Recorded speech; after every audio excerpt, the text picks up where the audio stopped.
Por que um livro publicado em 1965 viria a fazer sucesso, se tornar um verdadeiro fenômeno de vendas em 2011, praticamente mais de 50 anos depois? Que tipo de conversa aconteceu entre o livro e os leitores e o público e a sociedade em para lá de 2000, né? Depois de 2010, que não aconteceu em 1965, na década de 60, 70, no caso? O que chamou a atenção do público moderno, bem ali na virada da tecnologia, 2011, eu acho que foi ali quando a gente começou a ter mais contato com redes sociais e tudo mais. Os telefones realmente viraram computadores. Então, o que esse público, que acaba ficando muito isolado dentro de si, com o celular na mão, muito conectado, porém muito solitário, neste livro, Stoner, do John Williams, que não foi encontrado lá na década de 60 e 70. Isso foi algo que ficou rolando na minha cabeça enquanto eu lia esse livro aqui. E eu acho que eu entendi até certo ponto, no máximo que a gente consegue através da nossa própria individual interpretação de uma obra. Eu acho que eu entendi. Esse livro é um livro sobre solidão, identidade, uma certa crítica, eu acho, aquele sonho americano, né? Aquela ideia de você sair do interior, ir para a cidade, estudar, e aí a vida vai ser maravilhosa. Né? O sonho americano seria você sair de um lugar onde você não tem oportunidades e você ganhar o mundo, e aí eu vou ser feliz, e aí as coisas vão dar certo. E não é exatamente o que acontece aqui com o nosso personagem, o nosso protagonista. É um livro sobre liberdade, o que a gente faz com o tempo que a gente tem. É um livro sobre masculinidade. Foi interessante falar de masculinidade de novo, né? É claro, essa palavra nunca vai aparecer aqui, mas para mim é um livro que fala sobre o homem, né? E as crises da masculinidade aí no século XX. É um livro que fala também sobre teoria e prática, viver muito no mundo das ideias, a ponto de você não ser uma pessoa que consegue lidar com as coisas que acontecem na vida. A última cena desse livro, ela impacta muito, porque esse personagem vai meio que ver o único sentido da vida que ele viveu naquele livro que ele está segurando ali, na última cena desse livro. E eu não vou dizer, não vou contar o contexto, mas o livro termina com ele segurando o livro que ele escreveu. Foi a única coisa que ele construiu na vida dele de fato. Foi algo que não era tecnicamente real, né? Algo que estava muito preso ali nas ideias, na teoria. Então, eu acho que o livro também traz essa questão, entre outros temas. Porque, assim, para mim, Stoner é um livro sobre muita coisa. Ele é um livro inesgotável. Eu até anotei isso aqui, aqui na minha folha de anotações, eu botei inesgotável. Esse livro, ele tem tantas questões, pelo menos assim, na minha visão, que fica até difícil de você falar de tudo. E é um livro que me despertou assim uma intertextualidade incrível. Eu pensei em outros livros que também tratam da mesma questão, do mesmo assunto. E eu acho que eu não preciso dizer, eu acho que a minha energia deve estar mostrando para vocês que eu amei o livro. Amei esse livro aqui. Foi uma primeira leitura, primeiro livro de fato, romance, que eu li em 2025. E eu acho que eu comecei muito bem. É sempre interessante ler um livro existencialista. Um livro que vai colocar você de frente com a existência, de frente com a vida, né, as escolhas que a gente faz, onde que a gente vai, até onde a gente tem essa liberdade que a gente acha que temos, né? quais são as nossas limitações e os nossos erros, enfim. Eu acho que é sempre legal ler algo assim no início do ano, porque, de certa forma, nos ajuda a trabalhar o nosso termômetro interno com a nossa própria vida, né? E eu confesso que quando eu terminei esse livro, quando eu fechei a última página, eu senti um sentimento de perda absoluto. Eu senti como se eu estivesse perdendo alguém, porque foram mais, acho que 10 dias lendo Stoner, e o personagem William Stoner se tornou alguém muito importante para mim durante esse período. Eu terminei de ler ontem, coloquei uma resenhazinha, assim, não uma resenha, mas alguns comentários no Instagram, e confesso que eu estou até agora pensando, e eu acho que eu vou ficar o ano inteiro pensando nesse livro. Estou completamente disposta a ir atrás dos outros livros do William Stoner. Tá o olho da cara na Amazon. Então vou ver se eu espero o valor melhorar. Mas eu quero muito conversar com vocês mais aprofundadamente sobre Stoner de John Williams.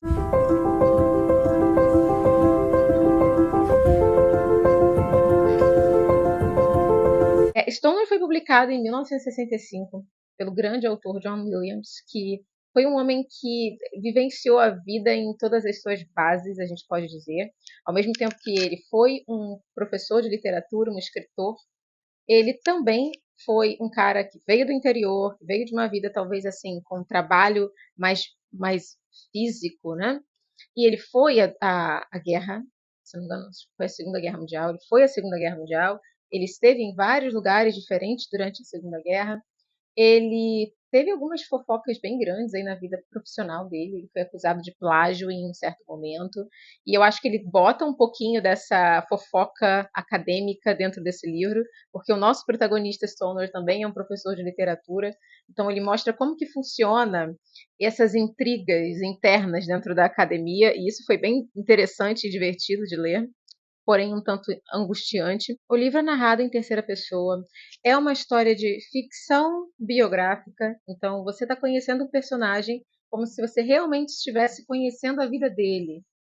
Ele é apresentado a você como alguém que você teria interesse em saber sobre a vida dele, né? Geralmente a gente lê biografias de pessoas interessantes, pessoas que viveram vidas incríveis. Só que aqui, o que o John Williams vai fazer é apresentar para você um cara que teve uma vida particularmente comum, e eu diria até bem mediana. Se o que a gente espera da vida é muita coisa. É um rapaz do interior, de uma granja, um lugar assim onde você vive de acordo com a natureza, você tem que ter muita paciência para ser um granjeiro ou para ser um fazendeiro, um pequeno fazendeiro. A gente não está falando aqui, gente, de um grande fazendeiro que ganha muito dinheiro, não. Os pais dele eram pessoas muito humildes, né?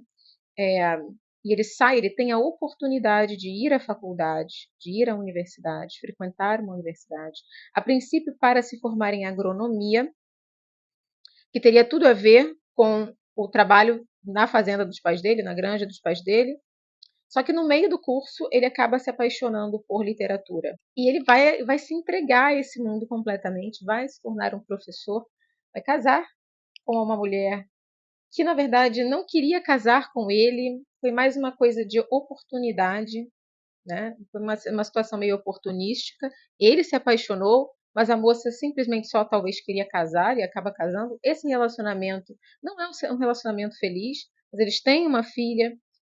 Ele vai cuidar muito dessa filha porque a esposa era deprimida, era uma menina muito mimada, né? A mulher com quem ele se casou, então ela não conseguia ser aquela mãe que cuida, que toma conta, que resolve as coisas, não, era ele que cuidava da filha. Então ele trabalhava, voltava para casa, ficava com a neném, né? Enfim, é muito bonito você acompanhar o esforço que ele fazia para ser um pai, né? nesse período da história. Com o passar do tempo, ele passa por uma desilusão aqui, uma desilusão acadêmica profissional ali, uma desilusão amorosa lá, e ele vai perdendo algo que ele já não tinha muito, que é essa tendência a uma postura mais ativa e mais agressiva. Ele vai perdendo ainda qualquer resquício disso que ele poderia ter, e o resultado é que ele não cria grandes coisas na vida dele. Ele escreve um livro, mas esse livro não é considerado nada demais, assim, né? Eu fiquei pensando na vida de grandes escritores ou de grandes pintores ou artistas que em vida viveram na merda, né? Mas que depois que morreram fizeram sucesso, como Van Gogh, como Franz Kafka. Eu fico pensando, e aí eu penso no William Stoner, que viveu essa vida tão, sabe, acreditando que era tão pouco, ele se achava tão pouco. Quem sabe o livro dele não fazia sucesso depois? Porque as pessoas gostam de reconhecer o outro só quando o outro morre, né? Mas enfim, é isso. É uma vida trivial, uma pessoa que não deixa pegadas no mundo, de certa forma, apesar de ele ter uma filha. Essa filha também é uma pessoa que dá uma continuidade a esse problema geracional de não ter uma atitude, de não ter uma postura mais ativa, de não ter uma força de vontade. Então a filha acaba se envolvendo com bebida, enfim. Por isso esse livro é considerado uma tragédia, né, gente? Ele é considerado uma tragédia porque nada do que nada que o nosso herói esperava da vida acontece. O que acontece muitas vezes é muito aquém do positivo, de algo bom. Uma coisa que se destaca logo quando você começa a ler esse livro é a beleza da escrita do John Williams. Esse livro poderia ter sido chato, poderia ter sido uma história que você ia terminar de ler falando: para que eu li isso? Isso é deprimente, né? Ser lembrado de que você vai ser esquecido, de que na grande maior parte do tempo você vai viver uma vida comum, a maioria das pessoas vão viver uma vida comum e serão esquecidas. Nada disso é necessariamente prazeroso, é algo que você quer experienciar como leitor. Porém, a maneira como ele escreve, a maneira como ele apresenta essa parte que a gente vai tratar aí do existencialismo, que é esse questionamento sobre a existência, vale a pena estar vivo, né? Viver para quê? Qual o sentido de tudo isso? Ele vai ter esses questionamentos ali. Tudo isso é apresentado de uma forma belíssima, com um controle de escrita assim, gente. Eu não sou, obviamente, a maior especialista em literatura na face da Terra, mas eu já li bastante na minha vida. Eu tenho 33 anos e sou uma leitora desde que eu tinha, sei lá, 11 anos, 10 anos, né? 9 anos, enfim. E assim, esse livro se destacou para mim. A forma como ele vai construir o mundo interior desse personagem e um personagem que eu poderia ter uma certa repulsa, como por exemplo, Memórias Póstumas de Brás Cubas.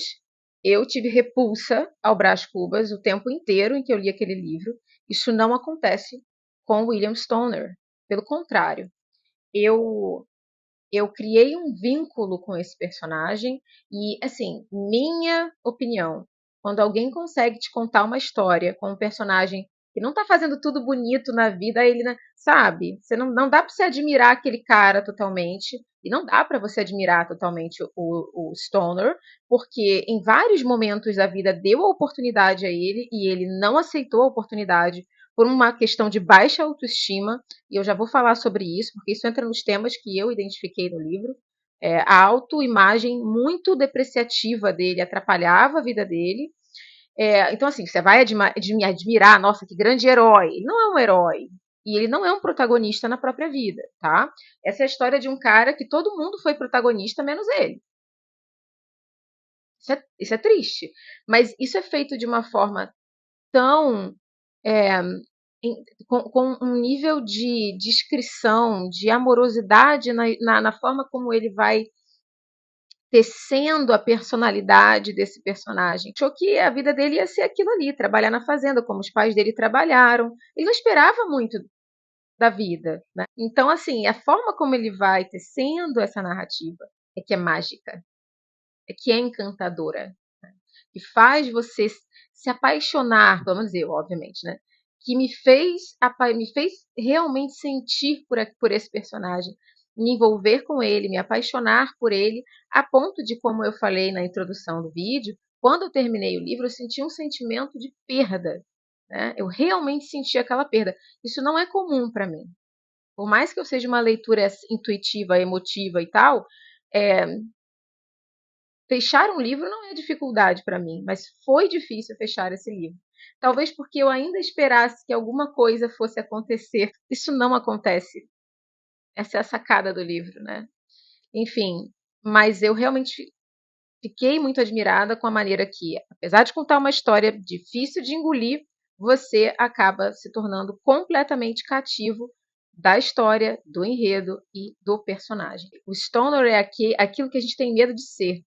Isso também, esse guardar o leitor nesse lugar mental do medo, né? Eu tenho medo de ser alguém que vai acabar desse jeito, né? Eu tenho medo de a minha vida não ter valido nada, de não deixar uma marca. Eu falo, tem uma cena nesse livro em que o Stoner, ou William, né, ele está caminhando na neve. E fica, na minha opinião, fica muito claro ali que ele não queria deixar marcas na neve. Ele não queria deixar pegadas na neve. Ele era um cara que andava tão cautelosamente, ele andava de forma tão cuidadosa. Eu tenho medo de causar desconforto, eu tenho medo de incomodar. Então ele passou pela vida com medo de incomodar. E isso não deixou realmente marcas profundas. Ainda assim, eu queria mais para esse personagem. Então, eu realmente me envolvi com a escrita, com a caracterização. Tem vários temas que me chamaram a atenção e que foram muito interessantes de refletir sobre ao longo da leitura. A solidão humana. Né? Para mim, esse livro é um livro sobre a solidão que não dá para você negociar. Você não existe em dois. Você não existe em 10. Você existe em um. E é isso. Que a crise coletivista, muitas vezes, do ser humano, de querer fazer parte de um grupo, de um coletivo, de, meu Deus, porque você tem, é uma fuga da individualidade. Nós somos um só. E tem partes de nós que nós não conseguimos compartilhar. William Stoner, ele era apaixonado por literatura, mas ele não conseguia transmitir isso para o público, para os alunos. Ele tinha muita dificuldade de sair do lugar interno para o lugar externo. Ele sentia que alguma parte dele jamais seria materializada, seria expressada. Então, essa solidão que fala dessa distância entre nós, né? Não adianta, tem coisas sobre mim que eu nunca vou conseguir explicar, que eu nunca vou conseguir traduzir e que você nunca vai conhecer, assim como eu nunca vou conhecer completamente uma outra pessoa. E isso nos isola de certa forma. Todo ser humano tem esse lugar, ou tem esse momento. E eu acho que conforme você vai ficando mais velho, você vai ficando mais consciente disso, né? Dessa solidão absoluta que existe em existir. Como se fazer conhecer, né? Como impactar o mundo, como trazer aquilo que está dentro de mim, a minha criatividade, as minhas ideias, aquilo que é aquele instinto de vida para fora. Como que eu faço isso? Para o John, gente, meio que eu tenho que falar o nome do autor, gente.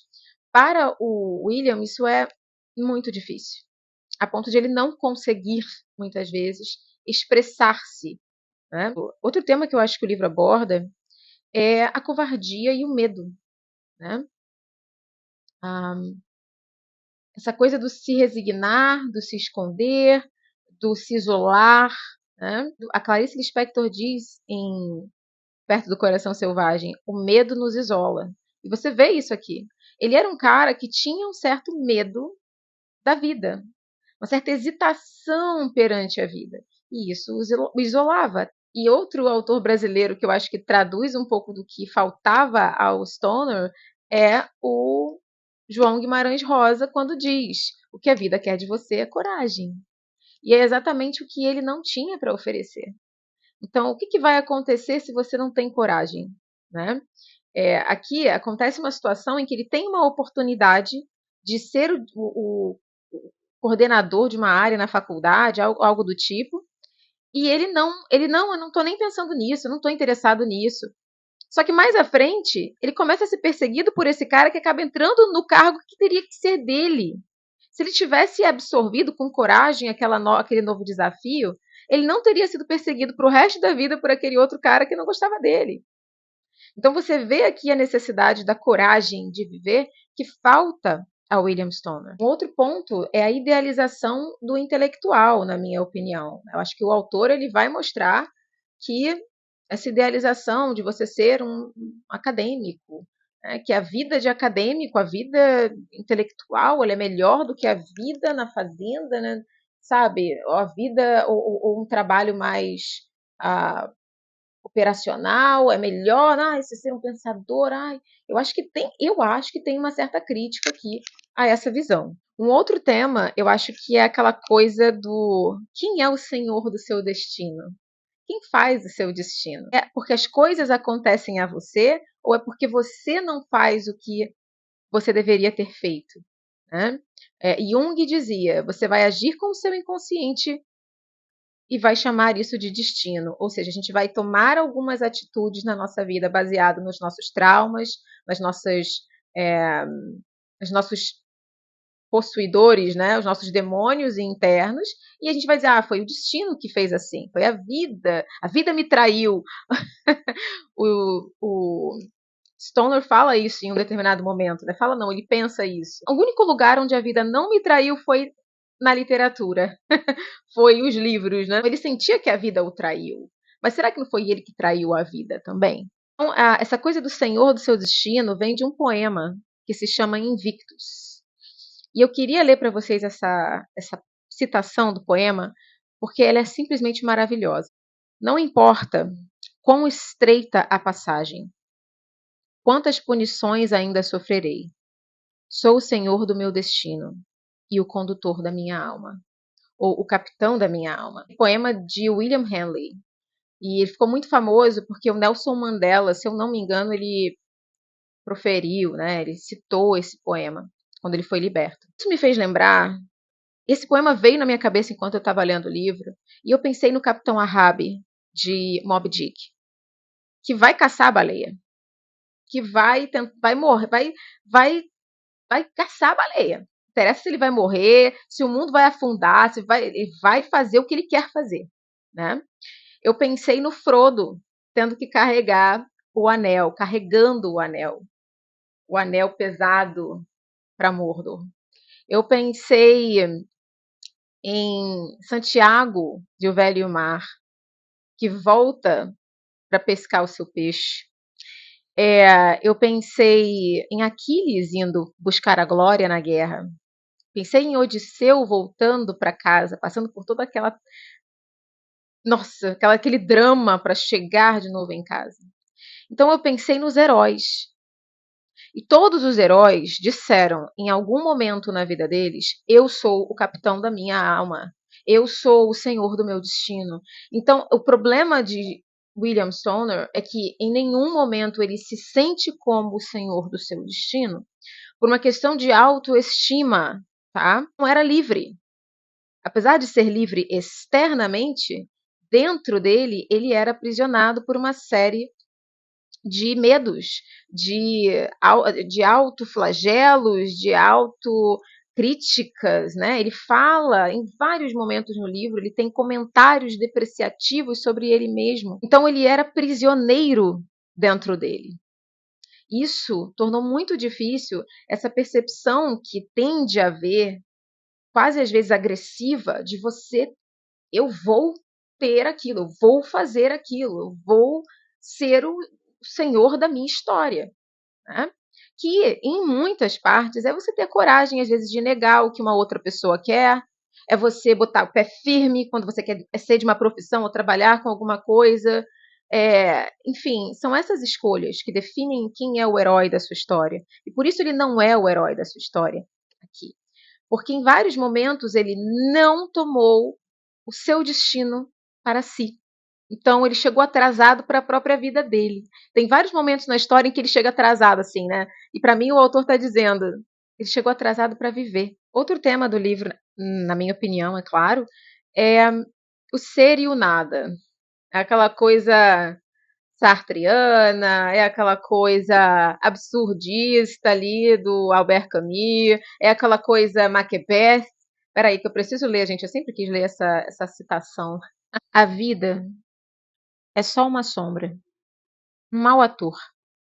que grita e se debate pelo palco, depois é esquecido. É uma história que conta o idiota, todo som e fúria, sem querer dizer nada. Aqui, nessa frase de Macbeth, quando ele está ali pé da vida, reclamando da vida, a gente pensa muito nessa questão do ser e o nada, né? De a vida tem valor. Né? Se você olhar para trás, assim, você pensa na história dos seus avós. Meu avô, pensa assim, né, gente? Eu vou dar um exemplo para vocês. Meu avô, por parte de pai, meu avô paterno, eu nunca o conheci. Ele morreu quando meu pai tinha 16 anos. Ele passou a maior parte da vida dele trabalhando muito. Era um homem que sabia curtir a vida também, gostava de festa, mas o que a gente sabe é, meu avô trabalhou muito. Meu avô teve um problema financeiro seríssimo, que trouxe um problema psicológico, que trouxe um problema emocional, que acabou culminando na morte do meu avô, porque ele acabou tendo um aneurisma. Mas começou com um problema financeiro, que despertou um problema psicológico, que despertou um problema emocional, e meu avô morreu ali, acho que com 36, 37, não sei, 38 anos de aneurisma.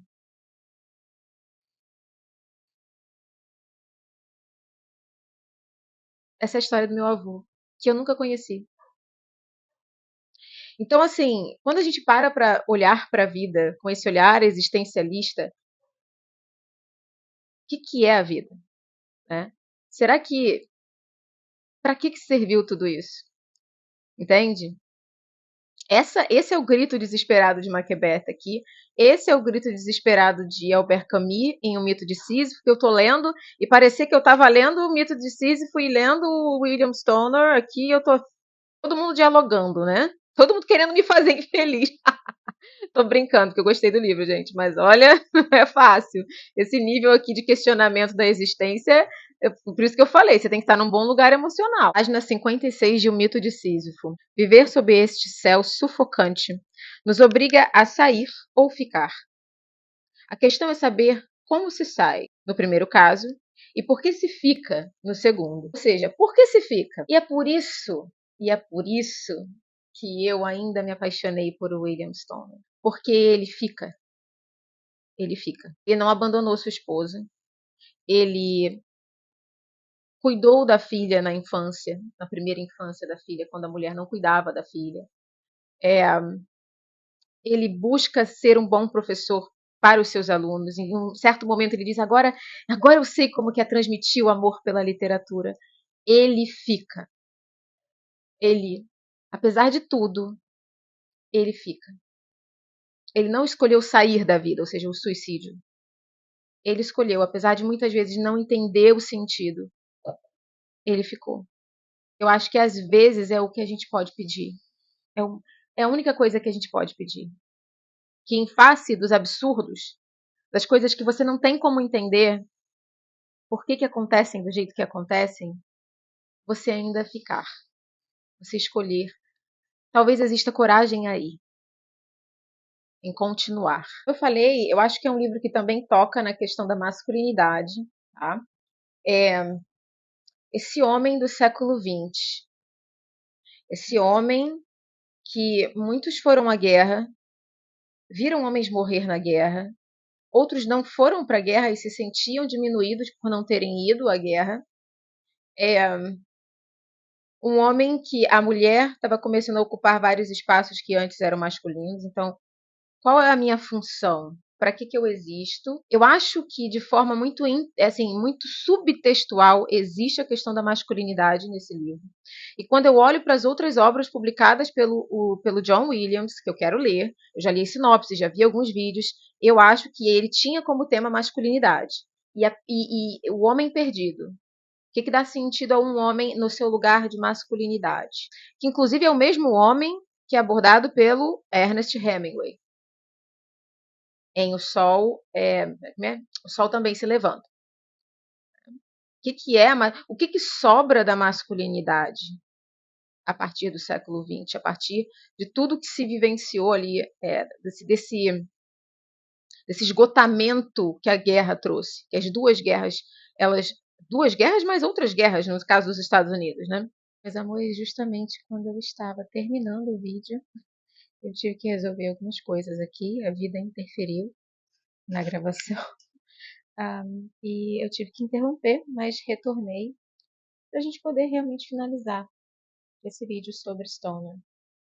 Tem algumas coisas que eu também gostei, assim, coisas aleatórias, como por exemplo, o contexto histórico é muito interessante, a gente vê um pouquinho sobre a lei seca nos Estados Unidos, que foi aquela lei que era proibido vender álcool, comprar álcool, a queda da Bolsa de 29 também tem uma situação bem específica que acontece nesse livro. A gente também vê, obviamente, Primeira Guerra, Segunda Guerra Mundial. Gente, eu tô com renite, tá? Está coçando muito.